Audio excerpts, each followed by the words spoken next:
News 9 Gujarati સાથે હું છું પાયલ બામભણિયા। તો જોઈએ આજના સમાચારમાં। ભાવનગરના દરિયા કિનારા વિસ્તારમાં ડોલ્ફિન માછલી જોવા મળી, માછીમારોમાં ખુશીની લહેર।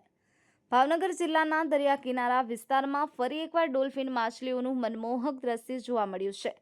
માછીમારી કરી રહેલા એક માછીમારને ડોલ્ફિન માછલીઓનું એક ઝુંડ જોવા મળ્યું હતું, જે પાણીમાં કૂદકા મારતી અને તરતી હતી।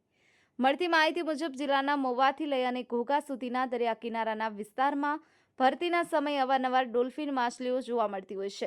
અગાઉ પણ આ વિસ્તારના ઘોઘા, કોળિયા, કુડા અને હાથબથી મહુવા સુધીના દરિયાઈ પટ્ટીમાં ડોલ્ફિન દેખાઈ હતી, ત્યારે ફરી એકવાર 4 થી 5 જેટલી ડોલ્ફિન માછલીઓ પાણીમાં તરતી અને કૂદકા મારતી જોવા મળી હતી।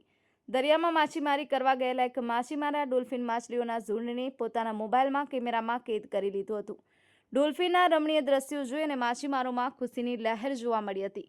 સ્થાનિક લોકો અને પર્યાવરણવિદો દ્વારા આ ઘટ ડાબી દરિયાઈ જીવસૃષ્ટિ માટે એક સકારાત્મક સંકેત તરીકે જોઈ રહ્યા છે। ભાવનગરના દરિયા કિનારે ડોલ્ફિનનું દેખાવું એ અહીંની જળચર સંપદાની સમૃદ્ધિ દર્શાવે છે। અલ્પેશ ડાબી, ન્યૂઝ 9 ગુજરાતી, ભાવનગર।